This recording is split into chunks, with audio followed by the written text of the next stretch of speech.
إن الحمد لله نحمده ونستعينه ونستغفره ونعوذ بالله من شرور أنفسنا ومن سيئات أعمالنا من يهده الله فلا مضل له ومن يضلل فلا هادي له وأشهد أن لا إله إلا الله وحده لا شريك له وأشهد أن محمدا عبده ورسوله أما بعد فإن خير الحديث كتاب الله وخير الهدي هدي محمد صلى الله عليه وسلم وشر الأمور محدثاتها وكل محدثة بدعة وكل بدعة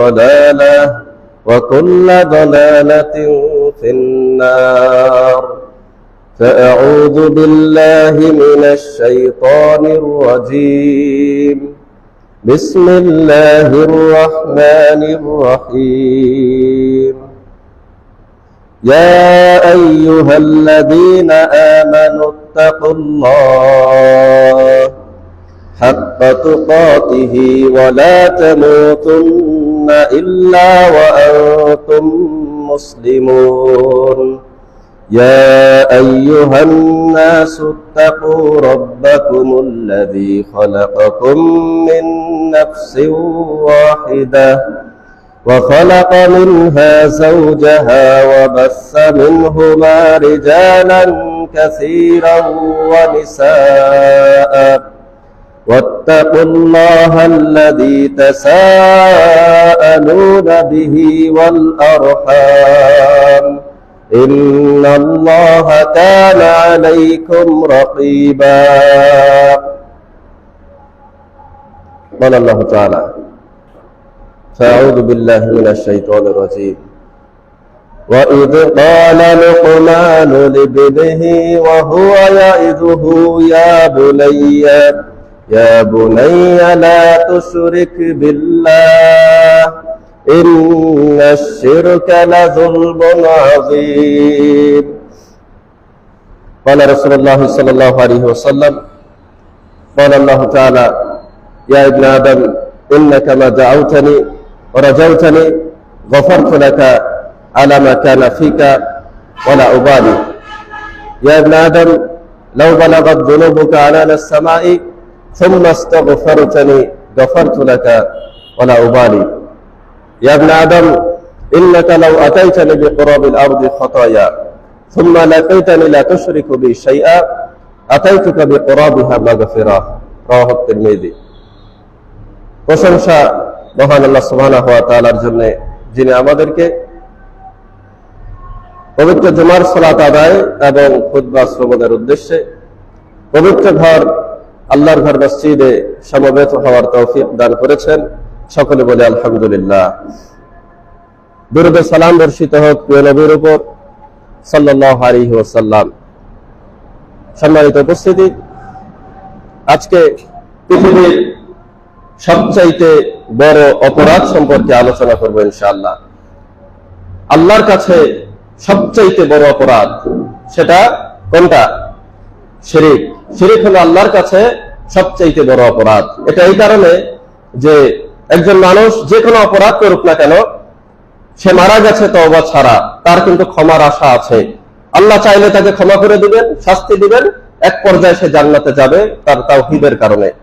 কিন্তু সে যদি শিরক করে মারা যায় তওবা ছাড়া, যত বড় অপরাধ শিরকও যদি করে, পৃথিবীতে তওবার ব্যবস্থা আছে। কিন্তু তওবা ছাড়া যদি পৃথিবী থেকে বিদায় নেয় শিরক করা অবস্থায়, তাহলে সে চিরস্থায়ী জাহান্নামী। এই কারণে শিরক সবচাইতে বড় অপরাধ। শিরকের আবার পর্যায় আছে। সব শিরক চিরস্থায়ী জাহান্নামী করে না। শিরকে আসগর এবং শিরকে আকবার। বড় শিরক, ছোট শিরক।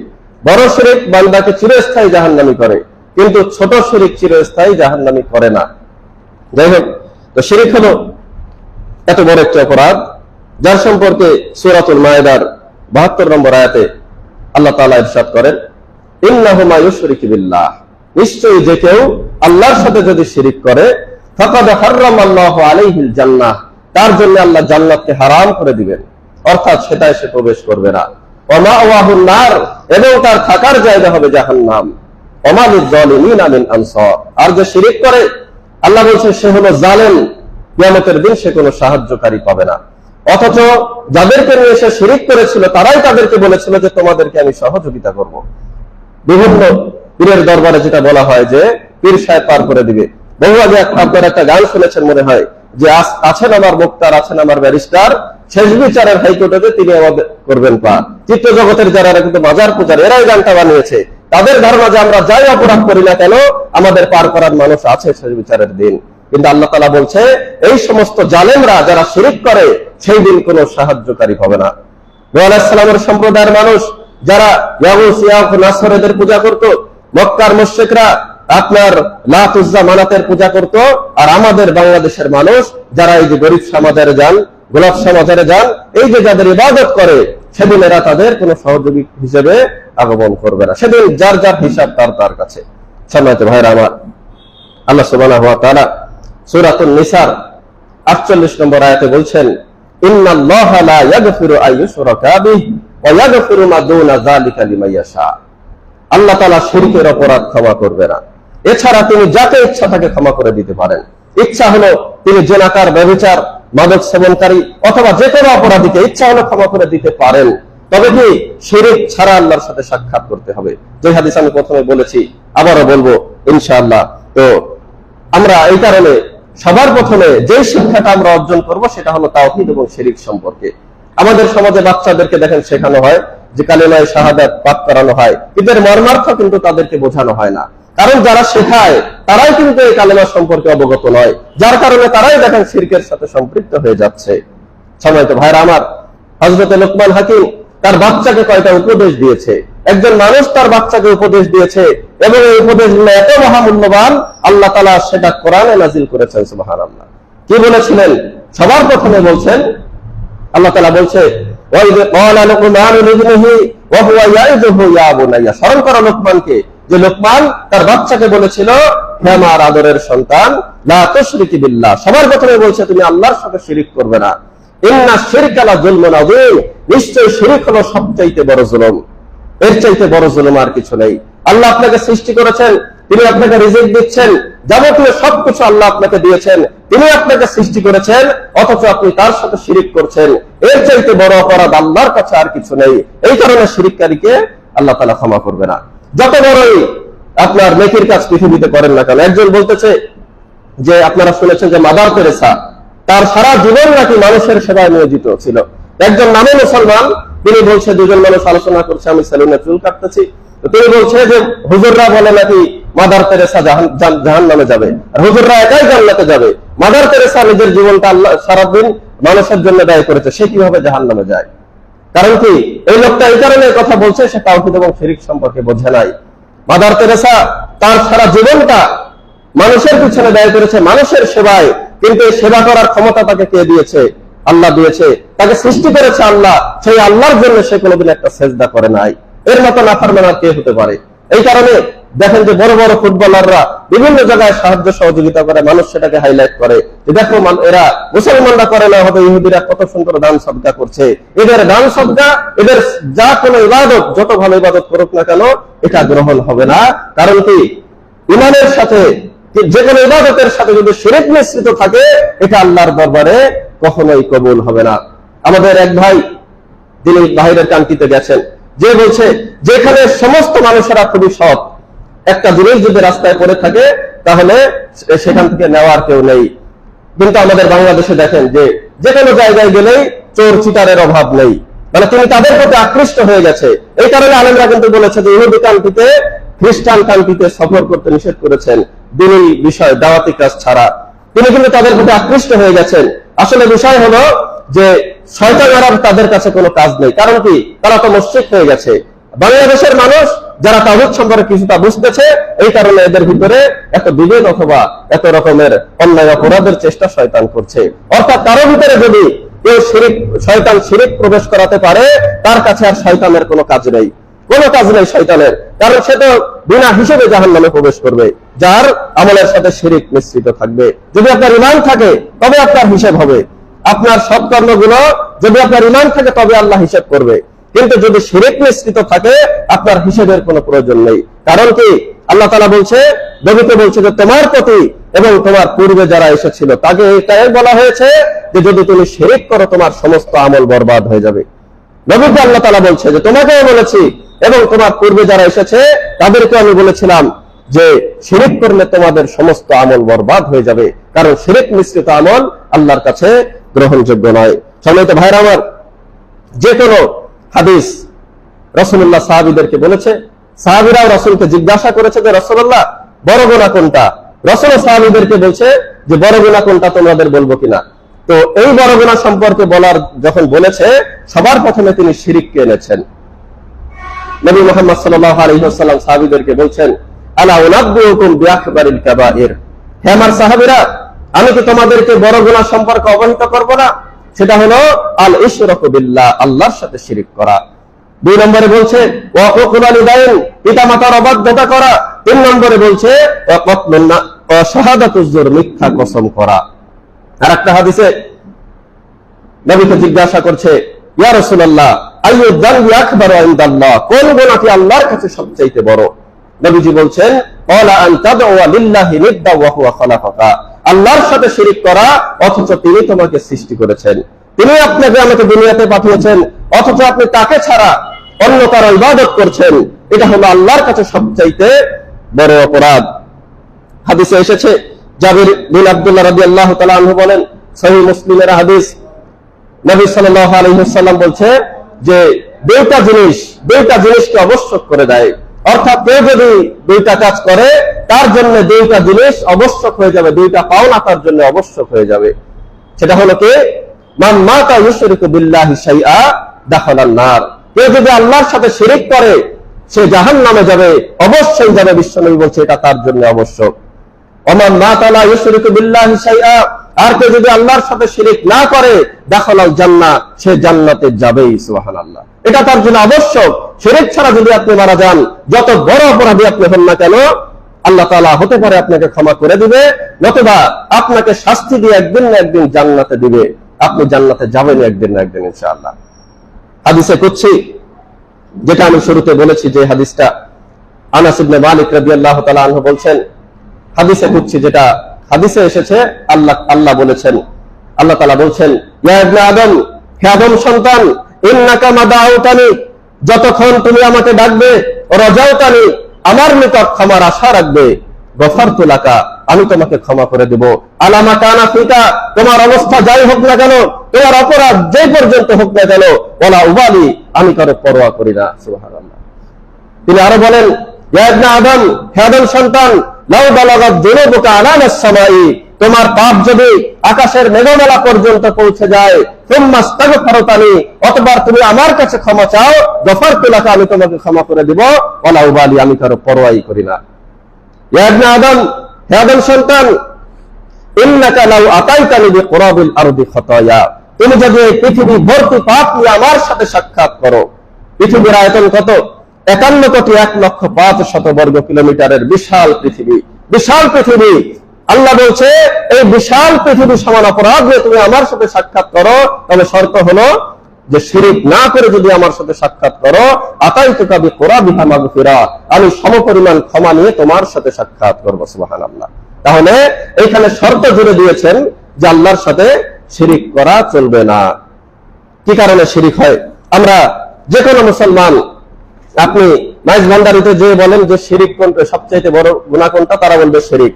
কিন্তু তারা শিরিক করছে কারণ কি? তারা শিরিক কোনটা সেটা জানে না। শিরিক যে মহাপাপ তারা জানে, কিন্তু শিরিক কোনটা তারা সেটাই জানে না। কয়েকটি শিরিক আমি আপনাদেরকে বলবো যেগুলাতে শিরিক হয়। সেটা হলো যে আমাদের দেশের মানুষ গণক জ্যোতিষীর কাছে যায়। গণক জ্যোতিষ এদের কাছে যে বলে যে বাবা আমি অমুক দিন বিবাহ করবো, তা আমার হাতের রেখাটা দেখে বলে দেন যে এই বংশের মেয়েটা আমার জন্য খাটবে কিনা। অথবা আমি বিদেশে যাত্রা করব, আমার হাতের রেখাটা দেখে বলে দেন যে আমার যাত্রাটা শুভ হবে কিনা। যদি আপনি গণকের কাছে যান, রাসূলুল্লাহ বলছে যে মান আতা আররাফান, যে গণকের কাছে গেল ফাসালাহু আন শাইইন, যে কোনো কথা জিজ্ঞাসা করলো যে আমার এই কল্যাণ অকল্যাণ ভবিষ্যৎ সম্পর্কে কিছুটা বলেন, তাহলে লাম তুকবাল্লাহু সালাতু 40 লাইলা, এই লোকটা 40 দিন সালাত আদায় করবে, আল্লাহ তার সালাত কবুল করবে না। আপনি খালি যে জিজ্ঞাসা করছেন কোন বিষয়ে, তাহলে আপনার 40 দিনের সালাত আল্লাহ কবুল করবে না। আরেকটা হাদিসে এসেছে, নবী মুহাম্মদ সাল্লাল্লাহু আলাইহি ওয়াসাল্লাম বলছেন, মান আতা কাহিনান আও আররাফান, যে ব্যক্তি গণকের কাছে গেল, জ্যোতিষের কাছে গেল, তাসাদদাকাহু বিমা ইয়াকুল, গণক জ্যোতিষ যেটা বলেছে সেটার বলা কথার উপর বিশ্বাস আনলো, ফাকাদ কাফারা বিমা উনজিলা আলা মুহাম্মাদিন সাল্লাল্লাহু আলাইহি ওয়াসাল্লাম, মুহাম্মাদের উপর যা নাজিল হয়েছে সে সেটাকে অস্বীকার করলো, অর্থাৎ কোরআনকে সে অস্বীকার করলো। কারণ কোরআনে যে বিশ্বাস করে সে গণকের কথায় বিশ্বাস করতে পারে না। কারণ কি, গণকের কথা এবং কোরআনের কথা সাংঘর্ষিক। কোরআন বলছে যে গায়েবের খবর আল্লাহ ছাড়া কেউ জানে না, আর গণক বলছে যে আমি গায়েবের খবর বলে দিতে পারি, নাউযুবিল্লাহ। আপনার আল্লাহ তাআলা কোরআনে বলছেন, কুল্লা আমলিকু লিনাফসি নাফা ওয়ালা দাররা, হে নবী তুমি বলে দাও, মানুষকে বলে দাও যে আমি নিজের কোনো কল্যাণ অকল্যাণ করতে পারি না, ইল্লা মা শা আল্লাহ, আল্লাহ যা চায় সেটা ছাড়া। ওয়ালা কুনতু আলামুল গায়ব লাস্তাকসারতু মিনাল খায়র ওয়া মা মাসসানি আস-সু, আমি যদি গায়েব সম্পর্কে জানতাম আমি নিজের অনেক কল্যাণ করতে পারতাম, অনেক অকল্যাণ থেকে বেঁচে থাকতে পারতাম। ইন আনা ইল্লা নাযীরুন ওয়া বাশীর লিকওমি ইউমিনুন, আমি কেবল সতর্ককারী, সুসংবাদদাতা সেই কওমের জন্য যারা ঈমান আনয়ন করেছে। অর্থাৎ যদি গায়েবের খবর জানার থাকতো তাহলে নবী কুলের সর্দার বিশ্বনবী মুহাম্মদ সাল্লাল্লাহু আলাইহি ওয়াসাল্লাম তারে কিন্তু গায়েবের খবর সর্বপ্রথম জানার কথা ছিল। তিনি পর্যন্ত গায়েব জানে না, ফুটপাতে বসে আংটি বিক্রি করছে, আপনার রিজিবাইকে মাইকিং করে অষ্টধাতুর আংটি বিক্রি করছে, এরা আপনার আংটি দিয়ে ভাগ্য বদলাতে চাইছে। সম্মানিত ভাইরা আমার, সাধারণ বিবেক থেকেই তো এটা বোঝা যায়। কারণ যে ব্যক্তি মানুষের ভাগ্য বদলে দেওয়ার প্রতিশ্রুতি দিচ্ছে সে নিজেই তা ফুটপাতে হকারি করে খাচ্ছে, রাস্তার পাশে বসে আর সে আংটি বিক্রি করতো না। তারপরে আরেক প্রকার শিরক, সেটা হলো আল্লাহ ছাড়া অন্যকে আহ্বান করা। এটা হলো শিরকে আকবার, আপনাকে ইসলাম থেকে বের করে দিবে। আপনি শুধু বলবেন যে ইয়া খাজা বাবা আমাকে মুক্তি দেন, অথবা যে কোনো পীরের নাম ধরে আপনি খালি বলবেন, শিয়ারা বলে দেখবেন যে কিছু উঁচা করতে যে ইয়া আলী, তারা কিন্তু আলীকে ডাকে, যেইভাবে যদি বলেন যে ইয়া আলী মাদাদকার, সাথে সাথে আপনি ইসলাম থেকে বের হয়ে যাবেন। আল্লাহ ছাড়া বিপদে আপদে যে কাউকে আহ্বান করেন না কেন, এটা আপনার ইসলামকে ধ্বংস করে দিবে। যে কোনো বিপদে, যে কোনো আপদে, শোয়া অবস্থায়, বসা অবস্থায়, অথবা বাড়িতে থাকেন, বাইরে থাকেন, প্রকাশ্যে গোপনে, যে কোনো জায়গায় আপনি আল্লাহকে যখনই ডাকবেন তখনই আল্লাহ আপনার আহ্বান শোনে। ইসলামে যে কোনো ধর্মে আল্লাহকে পেতে মাধ্যম লাগে, কিন্তু ইসলাম এরকম একটা ধর্ম যেখানে আল্লাহকে পেতে কোনো মাধ্যমের প্রয়োজন হয় না। একজন এমপি মন্ত্রীর কাছে যাবেন, কত বাধা উপেক্ষা করে তার কাছে যেতে হয়, কিন্তু আল্লাহ এমন সত্তা, যখন যেখানে আপনি ডাকবেন আল্লাহ তাআলা শুনবে। তিনি বলছেন, ওয়াইদা সাআলাকা ইবাদি আন্নী ফাইন্নী করিব, হে মুহাম্মদ তুমি তাদেরকে বলে দাও যে আমার বান্দারা যখন আমার সম্পর্কে জানতে চায় তো আমি তো নিকটেই রয়েছি। সুবহানাল্লাহ। আপনি দেখেন বিভিন্ন জায়গায় আল্লাহ তাআলা বলছে যে ইয়াসআলুনাকা আনিল খামরি ওয়াল মাইসির, হে নবী তারা তোমাকে মদ জুয়া সম্পর্কে জিজ্ঞাসা করে, কুল ফীহিমা ইসমুন কাবীর, তুমি বলো এতে বড় পাপ রয়েছে। তারা তোমাকে চাঁদ সম্পর্কে জিজ্ঞেস করে, তুমি বলো। কিন্তু এই আয়াতে আর মুহাম্মদকে বলছে না যে তুমি বলো, কারণ কি কোন মাধ্যম আল্লাহ না রেখে বলছে ওয়াইদা সাআলাকা ইবাদি আন্নী, আমার দাসরা যখন আমার সম্পর্কে জিজ্ঞাসা করে, ইন্নী করিব, আমি তো নিকটেই রয়েছে। সুবহানাল্লাহ। এখানে রাসূলকে তুমি মাধ্যম হিসেবে রাখিনি। যখন সে আমাকে আহ্বান করে আমি তার আহ্বানে সাড়া দেই। সুবহানাল্লাহ। যত পাপী বান্দা আপনি হন না কেন, এখনই আপনি জেনারেল বিচার করে এসেছেন, ভুল বুঝতে পেরেছেন, এখনই আপনি আল্লাহর কাছে 2 রাকাত সালাত করে ক্ষমা চান, ইনশাআল্লাহ আল্লাহ তাআলা আপনাকে ক্ষমা করে দিবে। কিন্তু যারা মধ্যস্থকারী সত্তা, পীর মাশায়েখ যারা, এরা ইসলামকে কঠিন করে ফেলেছে যে তুমি তো বড় গুনাহগার, আমার কাছে না আসলে আল্লাহ তোমাকে ক্ষমা করবে না। এইভাবে তার কাছে যাচ্ছেন, 20 টাকা 50 টাকা বকশিশ দিচ্ছেন, এটা হলো তাদের লাভ। আপনি 1,50,000 20,000 খরচ করে সিলেট মাজারে চলে যাচ্ছেন, অথবা ঢাকাতে চলে যাচ্ছেন, অথবা খুলনায় চলে যাচ্ছেন খানজাহ হালালের মাজারে, এই টাকা তো আপনার যাবেই, আপনার ঈমানও চলে যাবে। যদি আপনার এরকমটা হয় যে আল্লাহ আমি তো গুনাহ করেছি, আমি অপরাধের সাথে সম্পৃক্ত ছিলাম, এখন আমি তোমার কাছে ক্ষমা পেতে চাই, শেষ রাতে উঠে আল্লাহর কাছে দোয়া করেন। কারণ কি শেষ রাতে আল্লাহ তাআলা পৃথিবীর আকাশে নেমে আসেন বান্দার জন্য, বান্দার ক্ষমার জন্য। আল্লাহ তাআলা প্রতি রাতে প্রথম আকাশে নেমে আসেন, এসে বলতে থাকেন, মাইয়াদাউনি, কে আছো আমাকে ডাকবে, ফাস্তাজিবা লা, আমি তার ডাকে সাড়া দিব। মাইয়াসআলুনি, কে আছো আমার নিকট চাইবে, ফাউতি, আমি তাকে সেটা দিব। মাইয়াস্তাগফিরুনি, কে আছো আমার নিকট ক্ষমা প্রার্থনা করবে, ফাআগফির লা, আমি তাকে ক্ষমা করে দিব। সুবহানাল্লাহ। তাহলে আপনার আমার যা কিছু চাওয়ার সেটা সরাসরি আল্লাহর কাছে চাইতে হবে। কিন্তু কত মধ্যস্থকারী সত্তা আছে যারা আল্লাহ এবং বান্দার মাঝে আপনার মাধ্যম হয়ে বসে আছে। তাই তো ডক্টর ইকবাল বলেছেন যে সৃষ্টি এবং স্রষ্টার মাঝে কেন আড়াল, মধ্যবর্তী মোল্লাকে আজ হাঁটিয়ে দাও। কারণ কি, ইসলামে কোন মাধ্যমের ব্যবস্থা আল্লাহ তাআলা করে নাই। আপনি সরাসরি আল্লাহ সুবহানাহু ওয়া তাআলাকে যে কোনো বিপদে আপদে আহ্বান করবেন। তারপরে আরেক প্রকার শিরক, সেটা হলো যে মানুষকে দেখানো ইবাদত। কোন পর্যায়ে এটা হয় শিরকে আকবার, আবার কোন পর্যায়ে এটা শিরকে আসগর, বান্দার নিয়তের উপরে। তো এই লোক দেখানো ইবাদত, এটা আসলে এমন ভাবে ছেয়ে গেছে, আপনি দেখবেন যে একটা মানুষ হজে যাচ্ছে, কিছুদিন আগে কুরবানি দিল, যে কোনো ইবাদত মানুষকে প্রচার করছে, জানি এই যে আমি একটা মানুষকে কিছু দান করলাম, অথবা আমি এই যে প্লেনে উঠলাম, হজে যাচ্ছি, আল্লাহ কবুল করেছে, এই যে গরুটা দেখানোর জন্য নয়, উৎসাহ দেওয়ার জন্য বলছি। আমি মানুষকে একটা কম্বল কিনে দিলাম শীতে, যে লোক দেখানোর জন্য নয়, আপনাদেরকে উৎসাহ দেওয়ার জন্য ফেসবুকে পোস্ট করলাম। এটা যদি হয় উৎসাহ দেওয়া, তাহলে শিরক কোনটা? এটা যদি হয় উৎসাহ দেওয়া, তাহলে লোক দেখানো আমল কোনটা? সম্মানিত ভাইরা আমার, এই লোক দেখানো আমল এটা এত ভয়ঙ্কর একটা বিষয় যে আবু সাঈদ খুদরি রাদিয়াল্লাহু তাআলা আনহু, সাহাবীরা আমরা তো এক জায়গায় বসলে কার কি হলো, অথবা খেলার খবর, অথবা অমুকের মেয়ের কি হয়েছে, অমুকের ছেলে কোথায় গেল, এই নিয়ে আলোচনা করি। সাহাবীরা এক জায়গায় বসে থাকলে জান্নাত, জাহান্নাম, পরকাল, এই সমস্ত বিষয় নিয়ে আলোচনা করতেন। আবু সাঈদ খুদরি সাহাবীদেরকে নিয়ে দাজ্জাল সম্পর্কে আলোচনা করছেন। এমত অবস্থায় বিশ্বনবী এসেছেন। আসার পরে বলছে যে, আবু সাঈদ খুদরি, এমন একটা বিষয়কে আমি তোমাদেরকে বলবো না, যেটা এই মাসিহ দাজ্জালের চাইতে বেশি ভয়ঙ্কর। দাজ্জালের ফিতনা এত বিশাল ফিতনা যে মানুষের ইমানকে সে নিমেষেই ধ্বংস করে দিবে। এমনকি প্রত্যেক সালাতের শেষে আমরা পড়ি যে, আল্লাহুম্মা ইন্নী আউযু বিকা মিন আযাবিল কবর। তারপর মাসিহ দাজ্জাল সম্পর্কে আমরা আল্লাহর কাছে আশ্রয় প্রার্থনা করি। এই দাজ্জালের ফিতনার চাইতেও বেশি ভয়ঙ্কর আমি কি তোমাদেরকে বলবো না? তারা বলছেন যে, বলেন আল্লাহর রাসূল। রাসূল বলছে সেটা হলো কওলা আর রিয়া, মানুষকে দেখানো আমল। আর তার উদাহরণ, মানুষ এমন ভাবে সালাত করবে যে অন্য কেউ তাকে দেখছে, সুন্দর করে সালাত করবে। শ্বশুর বাড়ি গেছে, অনেক মুরব্বী মানুষ আছে, জামাই একেবারে প্রথম কাতারে এসে সালাত আদায় করছে, মানুষ যেন বলে জামাইটা আসলে ধার্মিক। অন্য সময় কিন্তু সে এরকমটা করে না। শুধু সালাত নয়, যে কোনো ইবাদত আপনি মানুষকে দেখানোর জন্য যদি করেন, মসজিদ থেকে আসছেন, টুপিটা মাথায় থাকলো যে লোকে যেন বোঝে যে আমি সালাতে গেছিলাম। তারপরে আরো অন্যান্য ইবাদত যদি আপনি মানুষকে দেখানোর উদ্দেশ্য করেন, আপনার কষ্টটাও বৃথা, এবং এই ইবাদত আপনাকে জাহান্নামের দোরগোড়ায় নিয়ে যাবে। সম্মানিত ভাইরা আমার, আল্লাহ তাআলা তিনজন ব্যক্তিকে কিয়ামতের দিন জাহান্নামে দিবেন। একজন হলো শহীদ, একজন হলো দানবীর, এবং আরেকজন হলো আলেম। আলেমকে জাহান্নামে দিবেন, আল্লাহ তাকে সমস্ত আল্লাহর নিয়ামত স্মরণ করিয়ে দিবেন যে আমার এই নিয়ামত তুমি ভোগ করেছো, কি শুকরিয়া তুমি আদায় করেছো। সে বলবে, আল্লাহ আমি তো মানুষকে আপনার দিন শিক্ষা দিয়েছি, কোরআন শিক্ষা দিয়েছি, নিজে পড়েছে, আমল করেছি।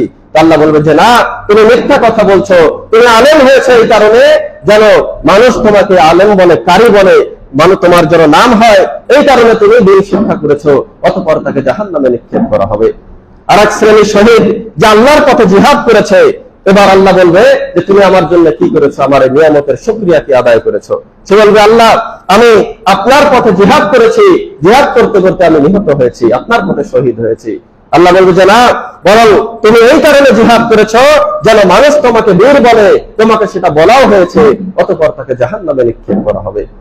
আরেকজন নিয়ে আসবে দানশীল, তুমি আমার জন্য কি করেছো। সে বলবে যে আমি আপনার জন্য এমন কোন ক্ষেত্র নেই যেখানে দান করতে বাদ রাখি নেই। আল্লাহ বলবে যে না, তুমি এই কারণে দান করেছো যেন মানুষ তোমাকে বলে দানবীর। অতঃপর তাকে জাহান্নামে নিক্ষেপ করা হবে। তাহলে এই মানুষেরা আল্লাহর পথে জীবনটা দিয়েছে, আল্লাহর পথে সময় ব্যয় করেছে, আল্লাহর পথে নিজের টাকাটাও ব্যয় করেছে, কিন্তু ফলাফল হলো জাহান্নাম। কারণ তাদের ভিতরে ছিল লোক দেখানো আমল, রিয়া। সম্মানিত ভাইয়ের আমার, এই যে মাদ্রাসায় অনেকে তাদের সন্তানকে দিয়েছেন, কেউ কেউ বলেন যে আমার সন্তান এত বড় আলেম হবে, আমি যখন রাস্তা থেকে হেঁটে যাব, মানুষ বলবে অমুক আলেমের পিতা হেঁটে যাচ্ছে। এরকম যদি নিয়ত আপনার ভিতরে থাকে, তাহলে এই সন্তান মাদ্রাসায় দিয়ে আপনি জান্নাতে প্রবেশ করতে পারবেন না। এটা হবে আপনার জাহান্নামে যাওয়ার মাধ্যম। এমনকি কেউ যদি দিন শিক্ষা করে মানুষকে নিজের দিকে আকৃষ্ট করার জন্য, অথবা আপনি দিন শিক্ষা করলেন মসজিদের ইমামকে আজকে তর্ক করে হারিয়ে দেব, এই যদি হয় উদ্দেশ্য, এটাও আপনাকে জাহান্নামে নিক্ষেপ করবে।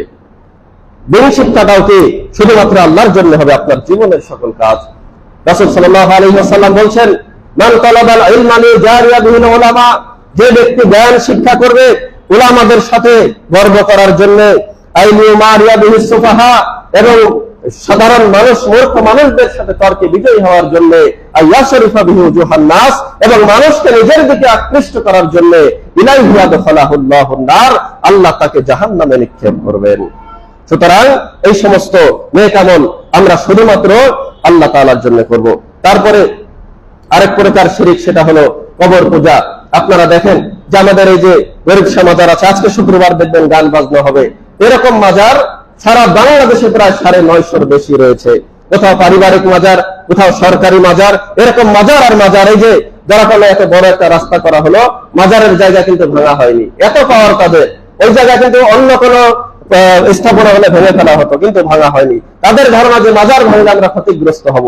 কারণ কি, তারা তার উপরে আশা ভরসা করে।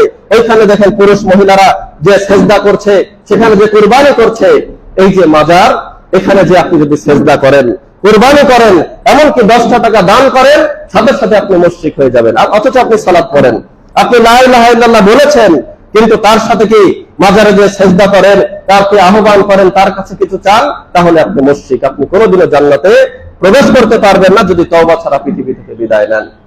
একটা মাছি আপনার মাজারে দান করে একজন জাহান্নামে গেছে। রাসূল সেই হাদিস বলছেন সাহাবীদেরকে যে, আমার সাহাবীরা, 2জন মানুষ মাছের জন্য জান্নাত জাহান্নামে গেছে। সাহাবীরা বলছে যে সেটা কিভাবে রাসূলুল্লাহ? নবীজি বলছেন যে একটা সম্প্রদায়ের মূর্তি নির্ধারণ করা ছিল, তাদের নিয়ম ছিল যে এখান থেকে মানুষেরা যাবে, যাওয়ার পথে কিছু না কিছু হলেও সেখানে দান করতে হবে, মূর্তির উদ্দেশ্যে নজরানা দিতে হবে। এবারে 2জন মানুষ যাচ্ছে, একজনকে তারা বলছে যে এখান থেকে অতিক্রম করবে না যতক্ষণ না কিছু এখানে দিবে। তো সে বলছে যে আমার কাছে তো কিছুই নেই। তো বলছে একটা মাছি যদি ধরে দিতে হয় তবে তোমাকে সেটাও দিতে হবে। তো উনি একটা মাছি দিয়ে সেখান থেকে চলে গেলেন। নবীজি বলছে সে জাহান্নামে প্রবেশ করেছে। আরেকজন ব্যক্তি, তিনি বলছে যে আমি আল্লাহ ছাড়া কারো জন্য নজরানা দেই না। তো তারা তাকে হত্যা করে ফেললো। বিশ্বনবী বলছে সে জান্নাতে প্রবেশ করেছে। তাহলে একটা মাছি যদি আপনার কবরে দিয়ে অথবা মূর্তির সামনে দিয়ে একজন মানুষ জাহান্নামী হতে পারে, তাহলে যে যারা এত সম্পদ দিচ্ছে যে আমার তো এই গরুটায় দুধ হয় না, যদি প্রথমবার দুধ দেয়, এই দুধটা আমি যে অমুক মাজারে যেয়ে দিব। আমার গাছে ফল হয় না, যদি ফলটা হয়, এই গাছের প্রথম ফলটা আমি এই মাজারে যেয়ে দিব। বাচ্চা হওয়ার সাথে সাথে মাজারে নিয়ে যায় যে বাবা আপনি একটা নাম রেখে দেন। নাউজুবিল্লাহ। এগুলা মুসলিমদের কালচার নয়, এগুলা ইসলামের প্রথম যুগে ছিল না। নবীজি এটা জানতেন যে পূর্বের যুগের মানুষেরা তাদের নবীদের কবরকে এরকম উঁচু করেছে। এই কারণে মৃত্যুর পূর্বে বারবার তিনি মানুষকে সতর্ক করেছেন যে আমার কবরকে যেন উঁচু করা না হয়। অসুস্থ আছেন তিনি, এই সময় তিনি তার স্ত্রী অথবা অন্যান্য সাহাবীরা তাদেরকে বলছেন, লাআনাল্লাহু ইয়াহুদা ওয়ান নাসারা, আল্লাহ তাআলা ইহুদি নাসারাদেরকে অভিশাপ করেছেন, ইত্তাখাযু কুবুর আনবিয়াইহিম মাসাজিদ, কারণ তারা তাদের নবীগণের, আউলিয়াগণের কবরকে মসজিদে রূপান্তরিত করেছিল।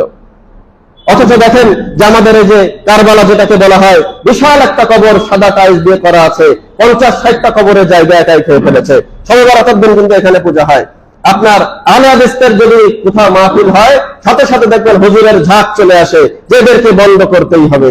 অথচ স্পষ্ট হাদিস, বিশ্বনবী হযরত আলীকে বলছে যে আলী, লা তাদা সূরাতান ইল্লা তামাসতাহা, যত প্রাণের ছবি মূর্তি দেখবে নিশ্চিহ্ন করে দিবে, ওয়ালা কবরান মুরশাফান ইল্লা সাওয়াইতা, যত উঁচু কবর দেখবে সবকে ভেঙে সমান করে দিবে। রাসূলের হাদিস। অথচ দেখেন সারা বাংলাদেশে উঁচু কবর, অথচ আগে কোনটা? ইসরায়েলের পণ্য আগে বর্জন করা নাকি আগে মাজার ভাঙা? কোনটা? এটা হলো বাঙালির আবেগ। বলছে যে ইসরায়েলি পণ্য বর্জন করো, এটা তো আপনি অবশ্যই করবেন, কিন্তু আপনার মুখে দাঁড়িয়ে নেই কেন? ইসরায়েলি পণ্য বর্জন করবেন, তাহলে আপনার বউ বেপরদায় চলে কেন?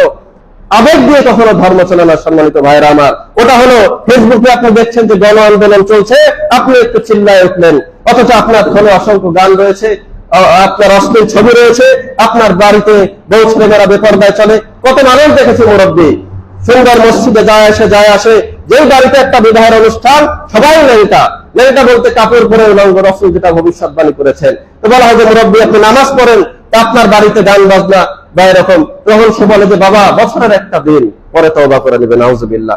এই যদি হয় আপনার ইমান, তাহলে আপনি কিভাবে জান্নাতে প্রবেশ করবেন? দিন সম্পর্কে আপনার আবেগ আপনাকে জান্নাতে নিতে পারবে না, আপনার বিবেক খাটাতে হবে। সম্মানিত ভাইরা আমার, তারপরে আরেক প্রকার শিরিক, সেটা হলো যে ছবি মূর্তির শিরিক, যেটাই প্রায় কবরের কাছাকাছি, এবং এই মূর্তির মাধ্যমে কিন্তু ইসলামে প্রথম মূর্তি পূজার সূচনা হয়। যেটা দেখেন যে আজকে আমাদের দেশেও কিন্তু এক প্রকার মানুষ মূর্তি পূজার দিকে ধাবিত হচ্ছে। বিভিন্ন জায়গায় যে রাসেল চত্বর, রাসেলের মূর্তি, আবার বিভিন্ন কলেজ ইউনিভার্সিটি যেখান থেকে মানুষ শিক্ষিত হয়ে ফিরবে, সেইখানে দেখেন বিশাল বিশাল মূর্তি, মুক্তিযোদ্ধাদের বড় বড় মূর্তি। মূর্তি যদি তৈরি করা হতো তাহলে কার মূর্তি তৈরি করতাম আমরা? হযরতে হামজা রাদিয়াল্লাহু তাআলা আনহু, যিনি ইসলামের জন্য শহীদ হয়েছেন, সৌদি সরকার তারই কিন্তু মূর্তি স্থাপন করতো সৌদি আরবে। মক্কায় যে দেখতেন যে হামজার কবর, তারপরে হামজার মূর্তি, হযরতে বেলালের মূর্তি, কারণ কি তারা ইসলামের জন্য সংগ্রাম করেছে। এই মূর্তি ইসলামের প্রথম শত্রু, যেটা নূহ আলাইহিস সালামের সম্প্রদায় থেকে শুরু হয়েছিল। হযরতে নূহের সময় আপনার ইয়াগুস, ইয়াউক, নাসার, যাদের নাম কোরআনে এসেছে, এরা ছিল খুব ভালো মানুষ। মরার পরে শয়তান তাদেরকে বলছে যে এই সমস্ত ভালো মানুষরা তো তোমাদের খুব কাছের মানুষ, অথবা তাদেরকে তোমরা ভক্তি করতে, এদের তোমরা মূর্তি বানাও, তাহলে তাদের কথা তোমাদের স্মরণ হবে। তো মানুষ সেটাই করলো শয়তানের প্ররোচনায়। যখন মূর্তি বানানো হলো, পরবর্তী প্রজন্ম এসে ভুলে গেল যে আসলে মূর্তিটা কেন স্থাপন করা হয়েছে, তারা এবার পূজা শুরু করে দিল। আমাদেরও দেখেন বিভিন্ন জায়গায় বিশাল বিশাল ছবি, এমনকি মাদ্রাসার পিছনেও দেখবেন যে দুইটা ছবি, একটা পুরুষের একটা মহিলার, মাদ্রাসার অফিস রুমের পিছনে এরকম অনেকে দেখবেন যে এখানে মালা দিয়ে রেখেছে। হিন্দু দোকানে যান, মিষ্টির দোকানে পিতা মাতার ছবি দেখবেন যে মালা দিয়ে রেখে দিয়েছে। এইরকম করতে করতে এই জাতীয় কিন্তু এক সময় মুসলিম জাতি কিভাবে মূর্তি পূজার সাথে সম্পৃক্ত হয়ে যাবে, এটা সে কল্পনাও করতে পারবে না। মূর্তি এরকম একটা জিনিস, যে বাড়িতে মূর্তি থাকতো, ছবি থাকতো, বিশ্বনবী সেখানে আপনার দাওয়াত খেতে যেতেন না। অথচ আমাদের কত মানুষের বাসায় আপনার মূর্তি আছে। সন্তানকে পোশাক কিনে দিচ্ছি, কার্টুনের ছবি, যে ওতে কিছু হয় না। পুতুল কিনে দিচ্ছি, যে এতে কিছু হয় না। কি হয় না সেটা তো আপনি মরার পরে বুঝবেন। হয় না তো কিছুই হয় না। এখন তো আল্লাহ আপনাকে স্বাধীনভাবে ছেড়ে দিয়েছে, কিন্তু যেদিন মরবেন, কবরে শোয়ানো হবে, সেদিন বুঝবেন কোনটা হয় আর কোনটা হয় না। দাখালান নবী সাল্লাল্লাহু আলাইহি ওয়াসাল্লাম মক্কাতা, নবীজি মক্কায় প্রবেশ করলেন। ওয়া হাওলাল কাবাতি 360 নুসবা, তখন মক্কায় ছিল 360টা মূর্তি। ফাজাআলা ইয়াতাউলুহা বিউদিন ওয়া জাআলা ইয়াকুল, হাতে থাকা লাঠি দিয়ে তিনি মূর্তি ভাঙতে থাকলেন। ওয়া ইয়াকুল, এবং তিনি বলতে থাকলেন, জা আল হক ওয়া যাহাকাল বাতিল ইন্নাল বাতিলা কানা যাহুকা, সত্য এসেছে, মিথ্যা বিলুপ্ত হয়েছে, আর মিথ্যা বিলুপ্ত হওয়ারই। আজকে সেই মূর্তি আমার আপনার ঘরে। এখানে একটা বিষয়, এখন আপনি কি করবেন? মূর্তির অস্ত্র আপনারা শুনেন, এখন কি আপনারা যে হিন্দুদের মূর্তি ভাঙবেন? কখনোই নয়। আপনারা আপনাদের ঘরের মূর্তি অপসারণ করবেন। কারণ বিশ্বনবী মক্কায় যতদিন ছিলেন মূর্তি কিন্তু ভাঙেন নাই। আগে ক্ষমতা তার হাতে এনেছেন, তারপরে তিনি মূর্তি ভেঙেছেন। উগ্রবাদীও কিন্তু ইসলাম সমর্থন করে না। আপনি আজকে যে হিন্দুদের মূর্তি ভাঙবেন, পরে আপনি জেল খাটলেন, তাদের মূর্তিটা সরকার কিন্তু আরো সুন্দর করে সাজিয়ে দিবে। এটা কোনো ফায়দা হবে না। আগে ক্ষমতা, অতঃপর আপনার সেখানে সেইভাবে প্রয়োগ করতে হবে। তারপরে আরেক প্রকার শিরিক, সেটা হলো তাবিজের ব্যবহার। যেটা দেখবেন যে কিছু অধিকাংশ মানুষই গ্রামের বাচ্চা যদি একটা হয়, গলায় একটা তাবিজ, মাজায় একটা তাবিজ, হাতে একটা তাবিজ, মানে তারা এটাকে রোগ বালাই আপনার নিরাময়ের মাধ্যম মনে করে।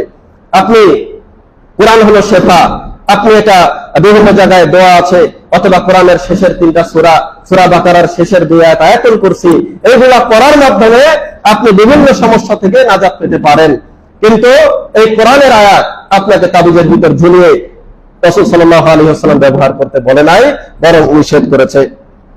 যেমন আপনি মনে করেন যে ডাক্তারখানায় গেছেন, প্রেসক্রিপশন দিলে আপনাকে যে ওষুধগুলা খাবা, এটা কিন্তু আপনি গলায় হাতে ঝুলিয়ে রাখেন না, ওষুধ কিনে খান। তো কোরআনও আল্লাহ নাযিল করেছেন এটা আপনার শরীরে ঝুলিয়ে রাখার জন্য নয়, বরং কোরআন আপনি পড়বেন, আমল করবেন, তাহলে আপনি যাবতীয় বিপদ মালা মুসিবত থেকে নাজাত পাবেন। তো রাসূলের কাছে 10 জন মানুষ এসেছে যে রাসূল আমি বায়াত করব। 10 জন লোকের গুনে গুনে তিনি 9 জনের বায়াত নিলেন। একজন একটা নিলেন না। তো তাকে জানতে চাওয়া হলো যে রাসূলুল্লাহ কারণ কি যে আপনি বায়াত নিলেন না একজনের? তো সে বলছে যে এই মানুষের শরীরে তাবিজ লটকানো আছে। অতঃপর সে তাবিজ ছিল, বিশ্বনবী বায়াত নিলেন এবং বললেন মান আল্লাকা তামিমাতান ফাকাদ আশরাক, যে তাবিজ লটকানো সে শিরক করলো। আরেকটি হাদিসে এসেছে নবী মুহাম্মদ সাল্লাল্লাহু আলাইহি ওয়াসাল্লাম বলছেন মান তাআল্লাকা তামিমাতান ফালা তামাল্লাহু লাহু, যে ব্যক্তি তাবিজ লটকালো আল্লাহ তাকে পূর্ণতা দিবেন না। ওমান তাআল্লাকা ওয়াদাআতান ফালা ওয়াদা আল্লাহু লাহু, আর যে শরীরে কড়ি লটকালো আল্লাহ তাকে মঙ্গল দান করবে না। বাজারে যে কড়ি কিনতে পাওয়া যায়, বাচ্চাদের গলায় ঝোলানো হয়, অথবা যে কোনো তাবিজ, এগুলায় কোনো ফায়দা নেই। এগুলো আপনার শিরকের দ্বারকে উন্মুক্ত করে দিবে, আপনাকে জাহান্নামের পথ উন্মোচন করে দিবে। বরং শুধুমাত্র আল্লাহর উপরে ভরসা করে আপনাকে তাওয়াক্কুল করে থাকতে হবে। রোগ হয়েছে, ওষুধ খান, ইসলাম সেই নির্দেশনা দিয়েছে। আপনার বিভিন্ন সূরা পড়েন, সূরা কালাম পড়েন, আল্লাহর উপরে ভরসা করেন, এটাই হলো আপনার বৈধ পদ্ধতি। কিন্তু সন্তানের রোগ বালাই নিরাময় অথবা নিজের এই তাবিজ কবজ এগুলার শরণাপন্ন হওয়া, এগুলো শিরকের অন্তর্ভুক্ত। তারপরে আরেক প্রকার শিরক, সেটা হলো যে আল্লাহ ছাড়া অন্যের উপরে ভরসা করা। আমরা অনেক সময় যে আমাদের মুখ কিন্তু বলে যে আল্লাহ তোমার উপর ভরসা করছি, কিন্তু আমাদের অন্তর কিন্তু আল্লাহর উপরে ওই রকম ভরসা করে না। যার কারণে দেখবেন যে একটা ছেলে শুধু ব্যাংকে চাকরি নিচ্ছে, শুধু প্রতিষ্ঠানে চাকরি করছে, কারণ কি আল্লাহকে রিজিক দাতা হিসেবে সে এখনো মানতে পারেনি। তার মুখ কিন্তু আল্লাহকে বলছে যে আল্লাহই রিজিক দাতা, তারপরেও সে যেহেতু হারামের সাথে সম্পৃক্ত হচ্ছে, তার অন্তর এখনো আল্লাহকে রিজিক দাতা হিসেবে মানতে পারেনি এবং পূর্ণ ভরসা সে আল্লাহর উপরে আনতে পারেনি। যদি আপনি আমি আল্লাহর উপরে মনে করেন যে পূর্ণ ভরসা করি, ভরসা করার মতো, তাহলে আপনার আমার রিজিকের টেনশন থাকবে না।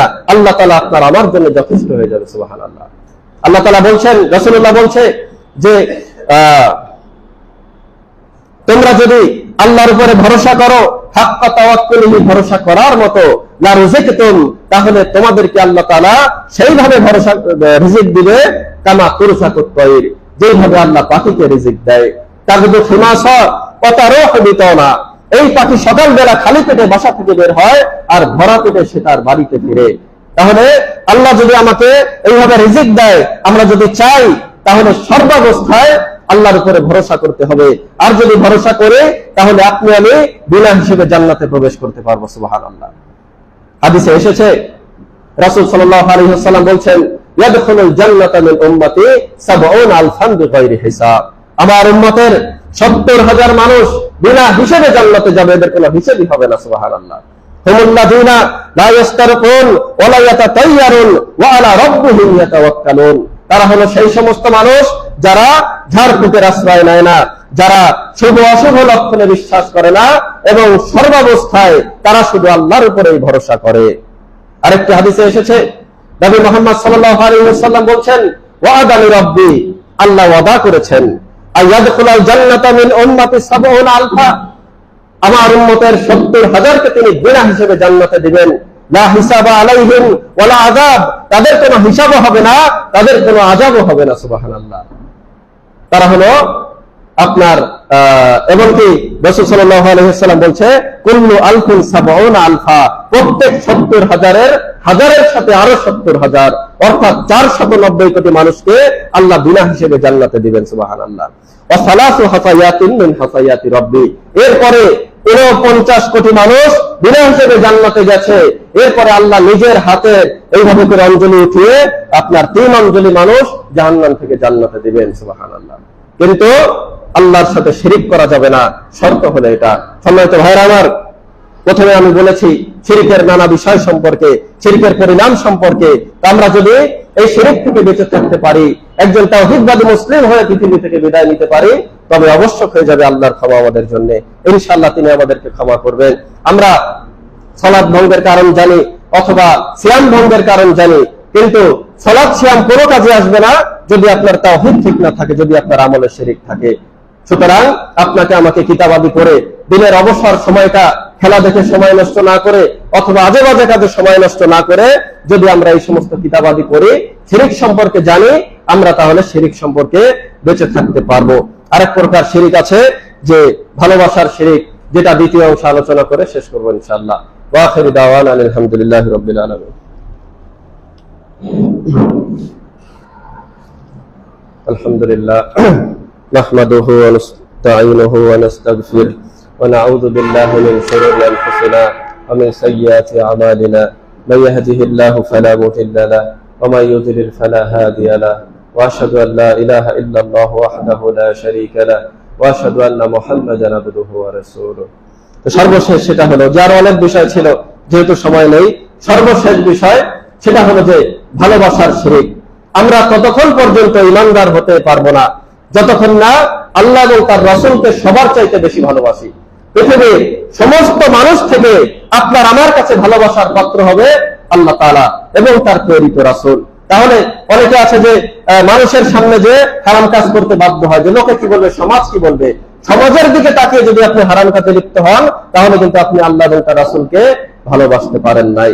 রাসূল সাল্লাল্লাহু আলাইহি ওয়াসাল্লাম বলছেন, লা ইউমিনু আহাদুকুম হাত্তা আকুনা আহাব্বা ইলাইহি মিন ওয়ালিদি ওয়া ওয়ালাদি ওয়ান নাসি আজমাইন। একজন মানুষ ততক্ষণ পর্যন্ত পূর্ণ মুসলিম হতে পারবে না, মুমিন হতে পারবে না যতক্ষণ না আমি তার পিতামাতা, তার সন্তান সন্ততি, এমনকি পৃথিবীর সমস্ত মানুষের চাইতে প্রিয়তম না হই। তাহলে রাসূলের ভালোবাসাটা আসলে কিভাবে হবে? ইসলামের ভালোবাসা, আল্লাহ এবং তার রাসূলের ভালোবাসার একটা উদাহরণ আপনাদেরকে দেখাই। যে হযরত আবু বকর রাদিয়াল্লাহু তাআলা আনহু নরম মনের মানুষ ছিলেন এবং তিনি মানুষকে প্রচন্ড ভালোবাসতেন। যুদ্ধের সময় কেউ যদি চেত যে তাদেরকে হত্যা করা হোক, তিনি চাইতেন যে যেন মুক্ত করে দেওয়া হয়, এত নরম মনের মানুষ। তো এই লোকটা বদরের যুদ্ধে তার ছেলে রয়েছে মুশরিক বাহিনীতে আর তিনি মুসলিমদের সাথে প্রায় 1000 সেনাবাহিনী, এই পাশে 314 জন, আগের দিন আমি বলেছি। তো যখন যুদ্ধ চলছে, পরবর্তীতে ঘটনা তার ছেলে বর্ণনা করছে যে যুদ্ধ যখন চলছে আমার আব্বার থেকে আমি দূরে দূরে থাকছি, যে আমার আব্বার গলায় আমি ছুরি চালাতে পারবো না। আবু বকর এই কথা শুনে বলছে যে আমি তোমাকে খুঁজতেছিলাম হত্যা করার জন্য। সুবহানাল্লাহ। তার সন্তানকে কিন্তু তিনি ভালোবাসেন, কিন্তু তার কাছে সন্তানের চাইতে ইসলাম ঊর্ধ্বে। তার সন্তানকে তিনি অনেক ভালোবাসেন, কলিজার টুকরা সন্তান, কিন্তু এই যুদ্ধের ময়দানে সে তার সন্তানকে খুঁজতেছিল হত্যা করার জন্য, কারণ সে ইসলামের বিরোধী শক্তি ছিল। এটা হলো কি? আল্লাহ এবং তার রাসূলকে সমস্ত কিছু থেকে ভালোবাসা। শুধু মুখের ভালোবাসা বলবেন যে ইয়া রাসূলুল্লাহ তোমাকে আমি ভালোবাসি, জীবন দিয়ে দিব, অথচ আপনি মিথ্যা কথা বলেন। কিসের ভালোবাসা আপনার? আপনি বলছেন ইয়া রাসূলুল্লাহ, হে আল্লাহ তোমার জন্য আমি সবকিছু করতে রাজি, অথচ আপনি কথায় কথায় আপনার আজে বাজে কথা বলেন, গালিগালাজ করেন, আপনার আদর্শ ঠিক নেই, প্রতিবেশীর সাথে অসৎ আচরণ করেন, আত্মীয়তার সাথে কোনো সম্পর্ক নেই, বোনের জমি মেরে দিয়েছেন, ভাইয়ের জমি মেরে দিয়েছেন, প্রতিবেশীরা 1 ইঞ্চি খেয়ে নিয়েছেন।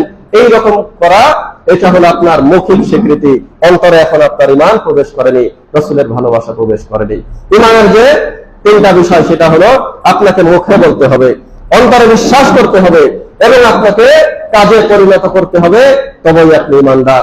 আমরা শুধু মৌখিক নয়, যেন মুখের স্বীকৃতি, অন্তরে বিশ্বাস এবং কর্মে বাস্তবায়ন করে রাসূলকে ভালোবাসতে পারি এবং এই সমস্ত বিষয়ে আমল করতে পারি।